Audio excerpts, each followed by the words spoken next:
Hi friends, मैं विजय sir पुनः आप सबों के बीच उपस्थित हुआ हूँ। कैसे हैं आप लोग? आशा करते हैं आप लोग अच्छे होंगे।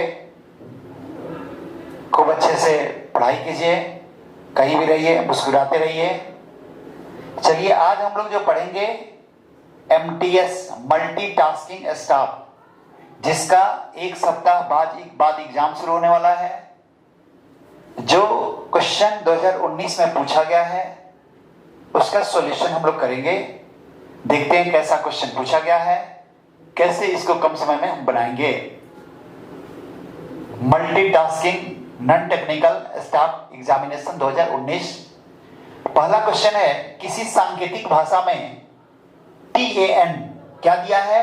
TAN को 33, PAN को 28 लिखा जाए तो वही कहता है BUG को कैसे लिखा जाएगा। क्या किया है, ध्यान देना है।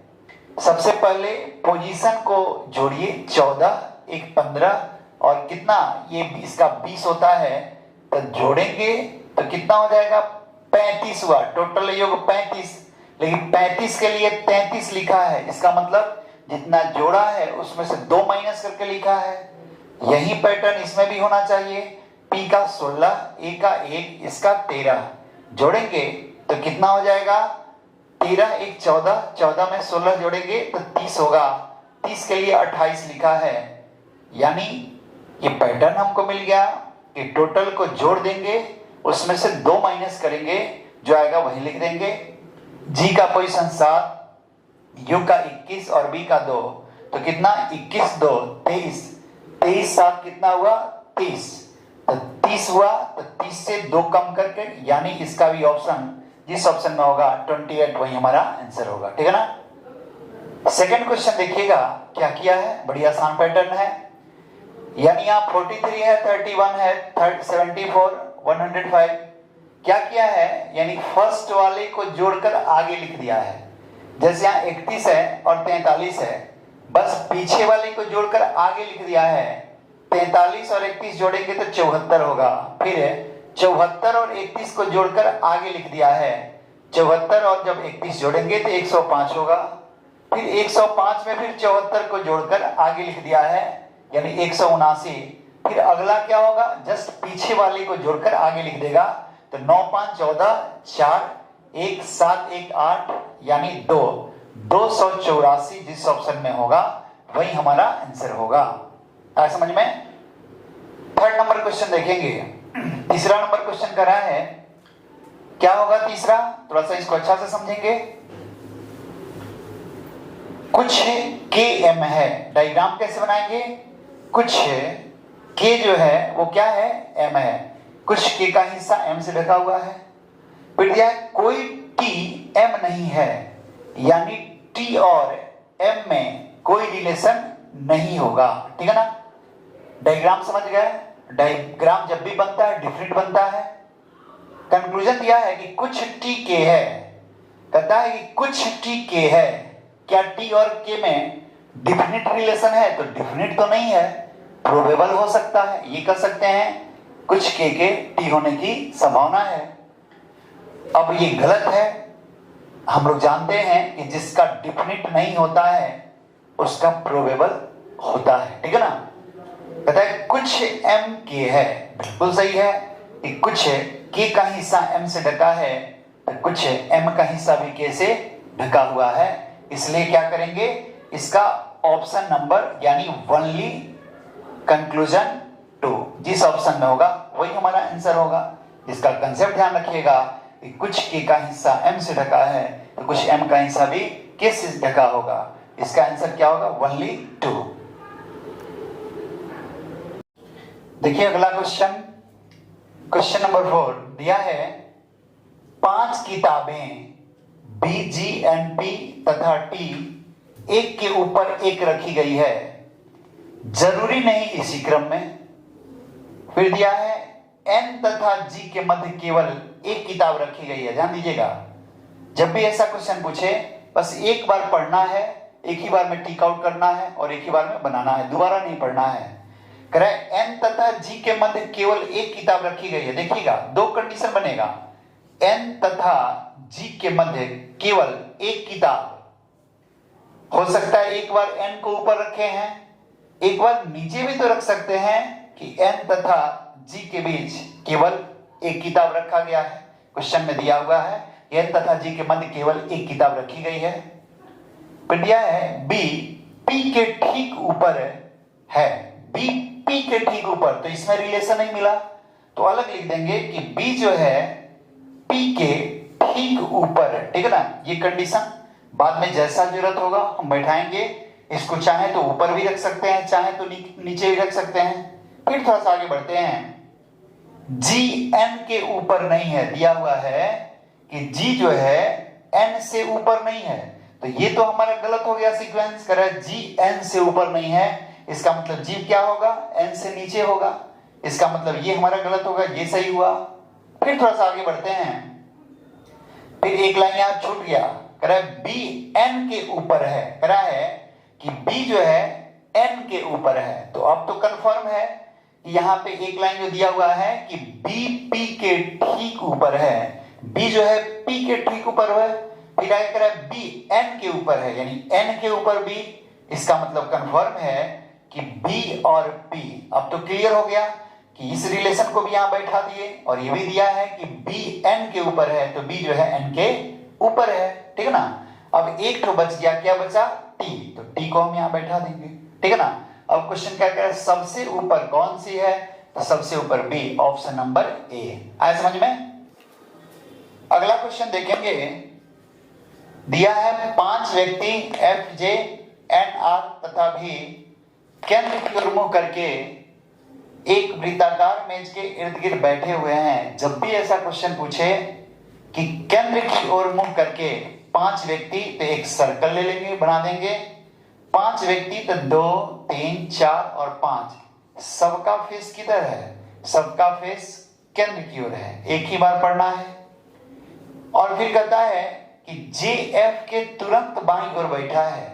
जब फिक्स्ड रिलेशन मिलेगा, नीचे से शुरू करेंगे, जे एफ के तुरंत बाईं ओर, तो यहां एफ को रखते हैं, एफ के तुरंत बाईं ओर कौन बैठा है, जे बैठा है। ठीक है ना, फिर कह रहा है एन एफ के बाईं ओर दूसरे स्थान पर है। क्या दिया है कि एन एफ के बाईं ओर दूसरे स्थान पर, तो एफ मिला तो इसका लेफ्ट हम इधर लेंगे, तो बाईं ओर दूसरा 1 2, वहां पे क्या बैठा है, एन बैठा है। क्वेश्चन में दिया है कि एन एफ के बाईं ओर दूसरे स्थान पर बैठा है। ठीक है ना, फिर कहता है भी जे के बाईं ओर दूसरे स्थान पर बैठा है। अब ध्यान रखना है कि दिया कि भी जे के बाईं ओर दूसरे स्थान पर बैठा है, तो जे के बाईं ओर, तो जे यहां पे दिया हुआ है, इसका लेफ्ट जब अंदर की ओर फेस होगा, जिधर चिकना पार्ट बताए थे कि जिधर एरो होगा फेस होगा, उसी डायरेक्शन में हैंड को रखना है। चिकना पार्ट राइट और ये चमड़ा वाला लेफ्ट। तो कहता है इसके बाएं दूसरे स्थान पर भी जे के बाएं, तो जे यहां है, 1 2 यहां पे भी हो जाएगा, एक तो बच गया, एक क्या बचा, आर, तो आर को हम यहां रख देंगे। क्वेश्चन क्या दिया है कि जे के दाईं ओर दूसरे स्थान पर कौन बैठा है, तो जे के दाईं ओर दूसरा, तो 1 2 क्या है, आर। जिस ऑप्शन में आर होगा वही हमारा आंसर होगा, ऑप्शन नंबर 1। आए समझ में। अगला क्वेश्चन देखिएगा, कह रहा है कुछ बर्तन दिए हैं। जब भी डायग्राम बनाते हैं स्टेटमेंट से बनाते हैं।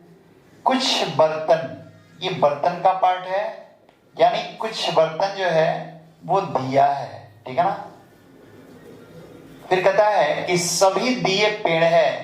सारा का सारा दिया जो है वो क्या है, पेड़ है। ठीक है ना, कोई पेड़ सखा नहीं है। दिया है कि पेड़ का सारा पेड़ का जो पार्ट है वो सखा नहीं है, यानी पेड़ और सखा में कोई रिलेशन नहीं है। ठीक है ना, स्टेटमेंट से हम लोग डायग्राम बनाते हैं।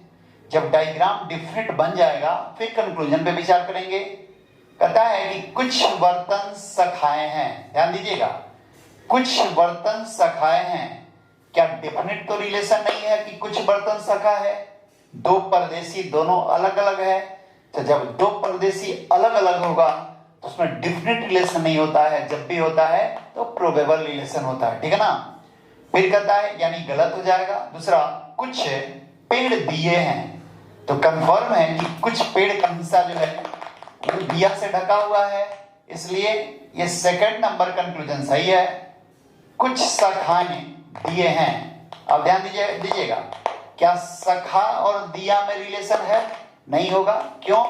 क्योंकि 100% इसका संबंध, यानी जब बाहर से रिलेशन नहीं तो अंदर वाली चाय नहीं पिलाएगी। इसका मतलब बाहर से संबंध नहीं तो अंदर से भी संबंध नहीं होगा, इसलिए क्या होगा? ये भी गलत। इसका ऑप्शन ओनली सेकंड, ठीक है ना, केवल सेकंड कंक्लूजन जिस ऑप्शन में होगा वही हमारा आंसर होगा, ठीक है ना।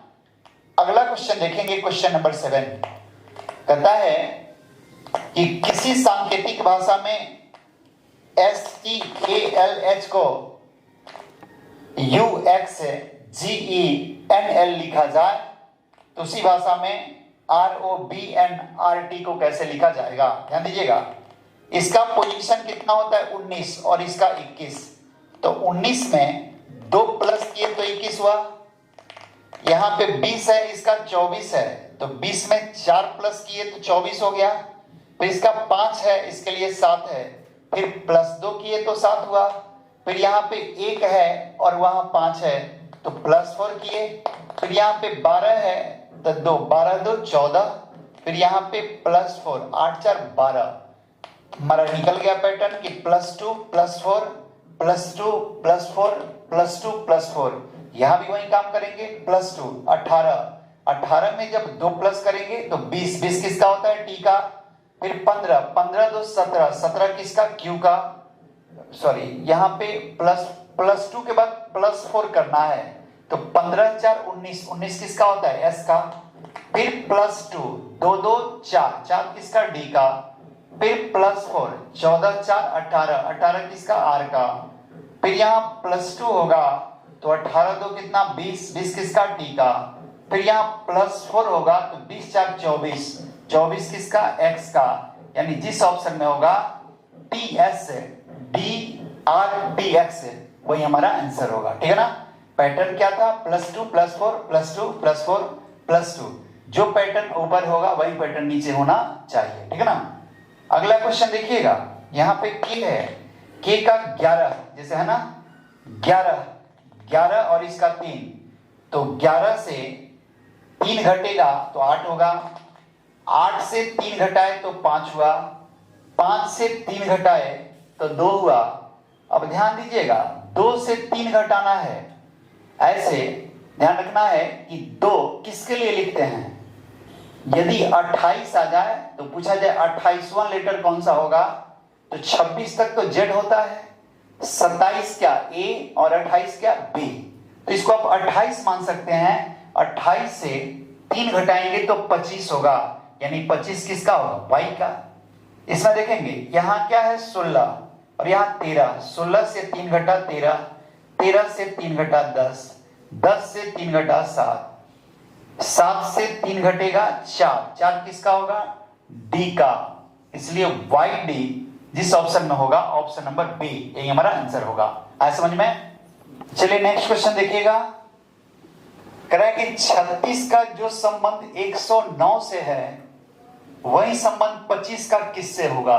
जब भी एनालॉजी का प्रश्न है, जब भी इस प्रश्न को बनाएंगे आप ऑप्शन जरूर देखिएगा, क्योंकि आप कुछ और सोचेंगे और ऑप्शन में कुछ दूसरा होगा। इसलिए क्या किया है यहाँ पे ध्यान देना है, 3 गुना किया है, तो 36 का 3 गुना 108 होता है। जैसे 3 6 18 8, 1 3 3 9 10, 109 8 होता है, लेकिन 109 है तो 3 गुना करके 1 प्लस कर दिया। तो यहां भी क्या करेंगे? 3 गुना करके 1 प्लस करेंगे, जो पैटर्न पहले वही पैटर्न बाद में। तो 25 या 75, 75 में 1 जोड़ेंगे तो क्या होगा? 76, ठीक है ना। नेक्स्ट क्वेश्चन देखेंगे, 69 109 यानी 69 और 109 है, इसका मतलब इसमें 40 प्लस किया है। यहां ध्यान देंगे इसमें 50 प्लस किया है, फिर यहां ध्यान देंगे इसमें 60 प्लस किया है, यहां 70 प्लस किया है, तो कंफर्म है कि आगे कितना प्लस 80 करेगा, क्योंकि पैटर्न बन गया plus 40 plus 50 plus 60 plus 70 plus 80, जोड़ देंगे 9 8 8 16 6 1 2 1 3 369। जिस ऑप्शन में होगा वही आंसर होगा, ऑप्शन नंबर सी। ये कोडिंग डिकोडिंग का प्रश्न है, दिया है किसी सांकेतिक कोड में प्रिंट को 96512 लिखा जाए तथा फ्रॉम को 8603 लिखा जाए तो प्रॉम्प्ट PROMPT को कैसे लिखा जाएगा। जब कोई पैटर्न नहीं पता चलेगा तो ध्यान रखिएगा, देखेंगे कि कोई लेटर कॉमन है कि नहीं। तो यहां पे क्या मिल रहा है, आर दोनों में कॉमन मिल रहा है, तो देखते हैं कि पोजीशन वाइज कोड करना है या कॉमन। तो सेकंड पोजीशन पे आर है, इसके लिए 6 यहां पे मिला हुआ है, यहां भी सेकंड पोजीशन पे आर है, इसके लिए भी क्या है 6 मिला है। अब कंफर्म है कि पोजीशन वाइज ही कोड किया है। जैसे पी क्या है, फर्स्ट पोजीशन पे है, तो फर्स्ट के लिए जो कोड आएगा वही होगा। तो पी के लिए 9, तो यहां पी के लिए 9 लिख देंगे। आर सेकंड पोजीशन पे है, इसके लिए 6 होगा। ओ इसमें थर्ड पोजीशन पे है, तो थर्ड के लिए 0 होगा। एम लास्ट में है तो क्या होगा 3 होगा। पी फर्स्ट में है तो 9 होगा, और टी लास्ट में है तो क्या होगा 2 होगा। जिस ऑप्शन में 96039 होगा वही हमारा आंसर होगा, ठीक है ना। 12 नंबर क्वेश्चन देखेंगे, गुफा का संबंध शेर से है तो अस्तबल का संबंध किससे होगा। तो देखिएगा, शेर कहां रहता है, गुफा में, या ऐसे ही बोल सकते हैं गुफा में कौन रहता है तो शेर, तो अस्तबल में कौन रहता है तो घोड़ा, या ऐसे भी बोल सकते हैं कि घोड़ा अस्तबल में, शेर गुफा में रहता है तो घोड़ा अस्तबल में, ठीक है ना। ये 12 क्वेश्चन आज हम लोग पढ़े। एमटीएस में एक सिटिंग में 25 क्वेश्चन पूछा जाता है, तो आज 12 क्वेश्चन को अच्छे से आप लोग देख लेंगे। फिर कल हम लोग जो 13 क्वेश्चन इस सिटिंग का जो बाकी है उसको हम लोग करेंगे। फिर कोशिश करेंगे इधर कम से कम 6-7 एग्जाम का, यानी सिटिंग में जो भी एग्जाम हुआ है उसको हम लोग कंप्लीट कर लेंगे और उसका डिस्कशन हम करा देंगे, ताकि आप एग्जाम देने जाएंगे तो आपको सहूलियत मिलेगा, ठीक है ना। चलिए इसको अच्छा से पढ़ लीजिए, देखिए। बाय, फिर मिलते हैं कल अगले क्लास में।